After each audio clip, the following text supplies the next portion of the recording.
Por parte de la asignatura de Economía, se nos dio a la tarea de explicar cada uno de los temas aprendidos durante el módulo 1 de esta unidad de aprendizaje.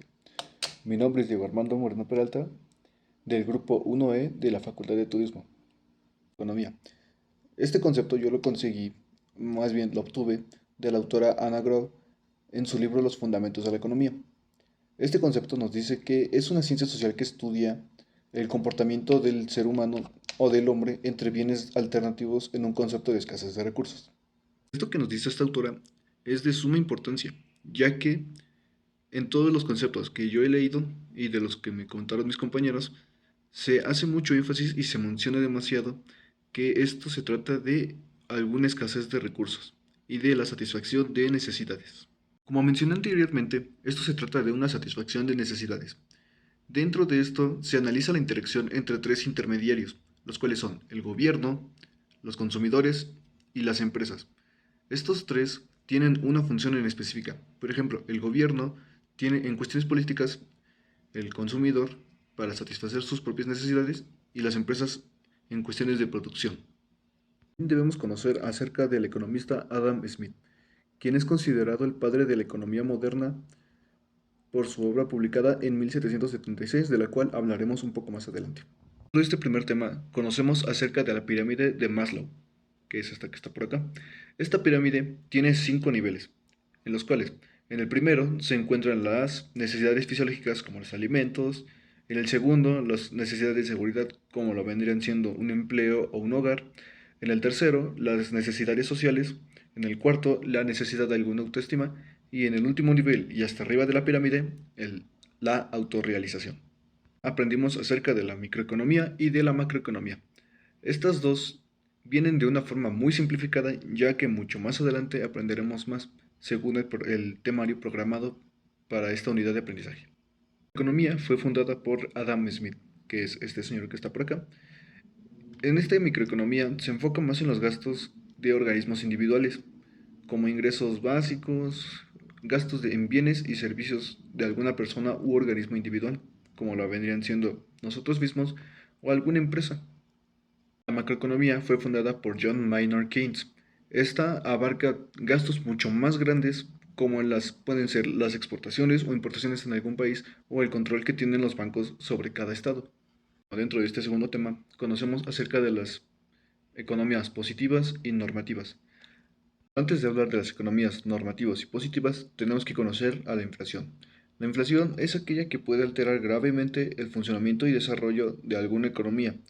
Existen dos tipos de inflación, la de largo y la de corto plazo. Algunos ejemplos de las de largo plazo pueden ser que cuando se imprime demasiado dinero.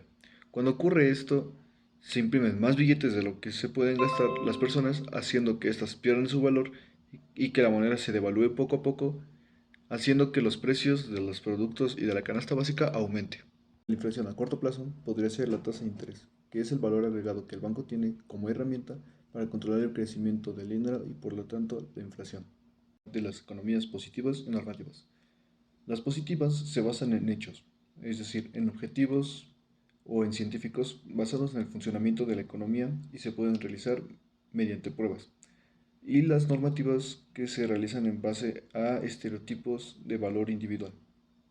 En consideración, la microeconomía en el turismo es de gran importancia, ya que gracias a ella es posible administrar los gastos o ingresos de los turistas que llegan a gastar en alguna empresa turística, en algún hotel, o de los propios turistas sin tener que recurrir a un análisis mucho más extenso, además de que nos permite analizar los ingresos y cómo es que la inflación o sus derivados llegan a afectar hasta cierto punto los ingresos, precios y costos por viaje hacia puntos de interés de México o del mundo.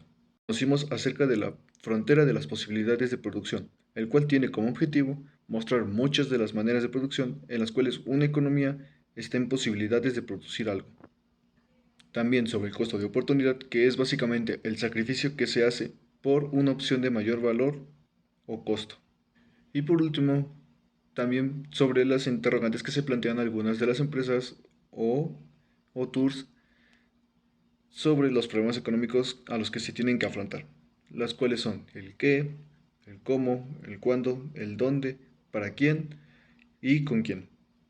Si bien el turismo vendría siendo más como un servicio, se podrían responder fácilmente estas interrogantes anteriormente planteadas, teniendo como respuesta en el que vendría siendo algún servicio de tour o el propio servicio de hotel, como mediante la infraestructura apropiada. Si bien la pregunta es un tanto capciosa, podría responderse en cuanto se tenga una infraestructura apropiada, como en la pregunta anterior, y en algún tiempo de temporada alta en algún sitio turístico. En donde podría ser en algún sitio turístico de alta importancia, como lo vendrían siendo algunas ruinas, reservas naturales, zonas costeras o en alguna ciudad de valor histórico. Para quien, vaya la redundancia, vendrían siendo nuestros turistas, ya podrían ser extranjeros o nacionales. Y con quién podrían ser nuestros socios comerciales o alguna cadena interesada en invertir en este negocio. Los sistemas económicos y su historia a través del tiempo, comenzando por el sistema esclavista, pasando por el feudalista, el mercantilista, el capitalista y a su vez con el socialista. Comenzando con el sistema esclavista, el cual se originó en Grecia, Roma, Egipto, Babilonia y el imperio asirio en el año 5000 a.C. y finalizando en el año 500 después de este mismo. El sistema tomaba a sus prisioneros de guerra para sus beneficios propios, como económicos, tomando las principales tareas de trabajo pesado, como la agricultura en ese tiempo y la construcción de su infraestructura. Después se pasó a un sistema feudalista, el cual era muy parecido al esclavismo, ya que igual los esclavos pasaron a llamarse siervos, los cuales tenían exactamente las mismas tareas que un esclavo: sembrar tierras, recolectar lo obtenido para ser entregado al ahora señor feudal. Este sistema económico surgió a inicios de la Edad Media, entre los siglos XI y XIII, y se extendió por toda Europa occidental. Este también dio origen a las clases sociales. En su inicio fueron dos. Y también al sistema mercantilista, el cual se derivó poco a poco a partir de la agricultura y el comercio para convertirse en un nuevo sistema económico. Este tercer sistema económico fue llamado de libre mercado o capitalista, que de igual forma tenía dos clases sociales y se caracterizaba por un escaso papel del Estado en la economía. Este sistema tomó mucha más fuerza a partir del año 1776 por el economista Adam Smith, llamada por su obra llamada La riqueza de las naciones, la cual alcanzó una madurez plena hasta el siglo XIX. Pero a partir de los problemas surgidos con el sistema capitalista fue surgiendo poco a poco el sistema socialista, el cual es completamente lo opuesto al sistema capitalista, ya que en este el Estado interviene para resolver los problemas económicos que sujetan al igual pasan a ser dueños de absolutamente todos los medios de producción, y con lo anterior dicho se podría decir que no existía absolutamente nada de propiedad privada social en el sistema socialista. Y por último, tenemos el modelo económico, el cual nos da un panorama de cómo es que funciona la economía. Este, de igual forma, está compuesto por agentes económicos, los cuales son las familias, las empresas y el gobierno, y se muestra a través de un flujo circular de la actividad económica.